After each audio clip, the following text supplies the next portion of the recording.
ସାତ ଦିନ ସାତ ରାତି ହାଡ଼ ଭଙ୍ଗା ପରିଶ୍ରମ କରିକି ଆଜି ମୁଁ ତା ଫଳ ପାଇଲି। କିନ୍ତୁ ଫଳଟା ଥିଲା ଟିକେ ଅଲଗା। ସକାଳୁ ସକାଳୁ ସ୍ୱାମୀ ଆଉ ପୁଅକୁ ଅଫିସ୍ ଆଉ ସ୍କୁଲ ପଠାଇ ଦେଇକି ଭାବିଲି କି ବାସ୍ ଏବେ ହେଲେ ମୋର ଟାଇମ୍। ଆଉ ସିଧା ଆସିକି ଶୋଇପଡ଼ିଲି। ଆଜି ମୋତେ ଏତେ ନିଦ ଲାଗୁଥିଲା ସତେକି ଚାଲିଲା ବେଳେ ମୁଁ ଯେମିତି ପଡ଼ି ଯାଉଥିଲି, ଆଉ ବସିଲା ବେଳେ କାମ କରି ଶୋଇ ହିଁ ପଡ଼ୁଥିଲି। 7 ଦିନ 7 ରାତି ଲାଗି ପଡ଼ି ଭିଡ଼ିଓ ଅପଲୋଡ଼ କରିଛି। ଭାବିଲି ଆପଣମାନେ ଟିକେ ଲାଇକ୍ ଆଉ ସବସ୍କ୍ରାଇବ୍ ଟିକେ କରିବେ।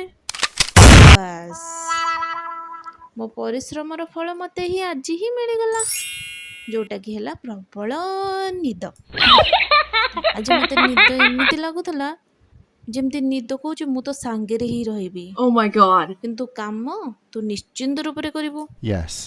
ହଉ ଆଜି ମାଙ୍କଡ଼ ମାନେ ବି ଆମ ଘରେ ଆସିକିନା ତାଙ୍କ ଟ୍ୟାଲେଣ୍ଟ ସବୁ ଦେଖେଇ ଦେଇକି ଗଲେ। କେତେବେଳେ ଏ ଡାଳରୁ ସେ ଡାଳ, ଏ ଡାଳକୁ ସେ ଡାଳ, ଏଠି ପଡ଼ୁଛନ୍ତି, ଏଠି ଉଠୁଛନ୍ତି, କୋଉଠି କ'ଣ ତାଙ୍କର କାରସାତି ସେ ନ କରୁଛନ୍ତି। ତାଙ୍କର ଏସବୁ କାମ ସବୁ ଦେଖିକି ମୋତେ ଲାଗିଲା ଆରେ ଭାଇ ତମାନେ ଏତେ ଏନର୍ଜି କୋଉଠୁ ଆଣୁଛ, ମୋତେ ଟିକେ ଦଉନ। ମୋ ନିଦ ତ ଛାଡ଼ିକି ଜମା ଯାଉ ହିଁ ନାହିଁ। ହଉ ତାପରେ ମୁଁ ମୋ ରୋଷେଇ କାମ ବି ଆରମ୍ଭ କରିଦେଲି ଜନାତନ ପ୍ରକାର। ରୋଷେଇ କରୁଛି କିନ୍ତୁ ଆଖି କହୁଛି ମୁଁ କିନ୍ତୁ ବନ୍ଦ ହେଇଯିବି। ଏତିକିବେଳେ ପୁଅ ବି ସ୍କୁଲରୁ ଆସିଗଲା। ସ୍କୁଲରୁ ଆସିକି ମୋତେ ସେ ତା ରାକ୍ଷୀ ଦେଖାଉଛି। ତ ସେଲିବ୍ରେସନ୍ ହେଇଥିଲା ସ୍କୁଲରେ ଆଜି ରାକ୍ଷୀ, ତ ମୋତେ ସେ ଆସିକି ତାର ରାକ୍ଷୀ ସେଲିବ୍ରେସନ୍ ଦେଖାଉଛି।